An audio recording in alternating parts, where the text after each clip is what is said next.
In turn, Rothschild arranged the setting up of London, Paris, European and other branches for those three, but always in partnerships with Rothschild subordinates, and Rothschild made it very clear to all those men that Schiff was to be the boss in New York. Thus at the turn of the century Schiff had a tight control of the entire banking fraternity on Wall Street, which by then, with Schiff's help, included Lehman Brothers, Goldman Sachs, and other internationalist banks that were headed by men chosen by the Rothschilds. In short, that meant control of the nation's money powers, and he was then ready for the giant step, the entrapment of our national money system. Now under our Constitution, all control of our money system is vested solely in our Congress. Schiff's next important step was to seduce our Congress to betray that constitutional edict by surrendering that control to the hierarchy of the Illuminati's great conspiracy. In order to legalize that surrender and thus make the people powerless to resist it, it would be necessary to have Congress enact special legislation. To accomplish that, Schiff would have to infiltrate stooges into both houses of Congress. Stooges powerful enough to railroad Congress into passing such legislation. Equally, or even more important, he would have to plant a stooge in the White House, a president that is without integrity and without scruples, who would sign that legislation into law. To accomplish that he had to get control of either the Republican or the Democratic Party. The Democratic Party was the more vulnerable. It was the hungrier of the two parties.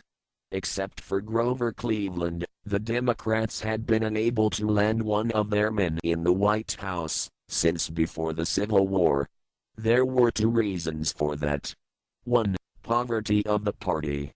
2. There were considerably more Republican-minded voters than Democrats. The poverty matter was not a great problem, but the voter problem was a different story. But as I previously said, Schiff was a smart cookie.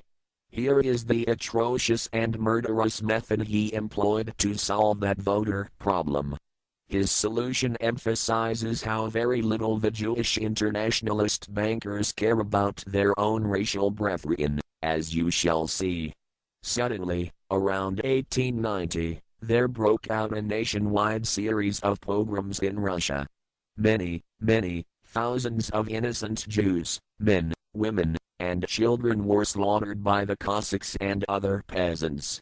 Similar pogroms with similar slaughter of innocent Jews broke out in Poland, Romania, and Bulgaria.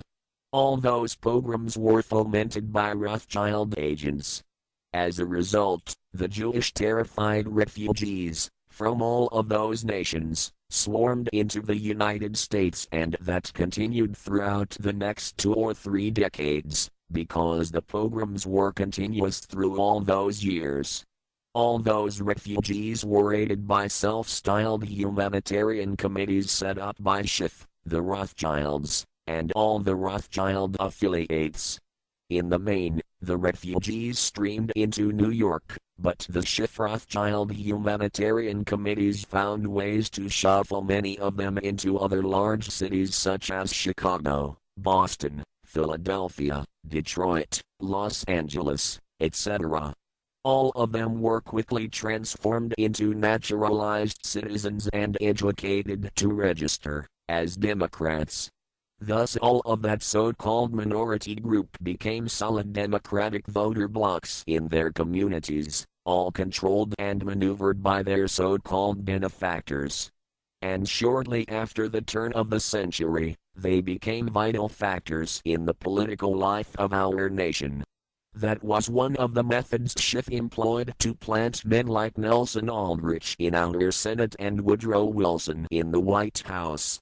At this point, let me remind you of another one of the important jobs that was assigned to Schiff when he was dispatched to America.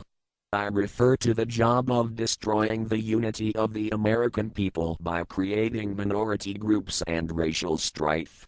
by the pogroms-driven Jewish refugees entering into America, Schiff was creating a ready-made minority group for that purpose. But the Jewish people, as a whole, made fearful by the pogroms, could not be depended upon to create the violence necessary to destroy the unity of the American people. But right within America, there was an already made to order, although as yet, a sleeping minority group, the Negroes, who could be sparked into so-called demonstrations, rioting, looting, murder, and every other type of lawlessness. All that was necessary was to incite and arouse them.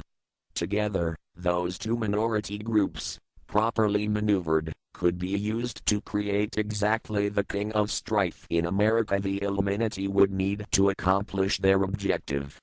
Thus, at the same time that Schiff and co-conspirators were laying their plans for the entrapment of our money system, they were also perfecting plans to hit the unsuspecting American people with an explosive and terrifying racial upheaval that would tear the people into hate fractions and create chaos throughout the nation, especially on all college and university campuses, all protected by Earl Warren decisions and our so-called leaders in Washington, D.C. Remember the Warren Commission on the assassination of President John F.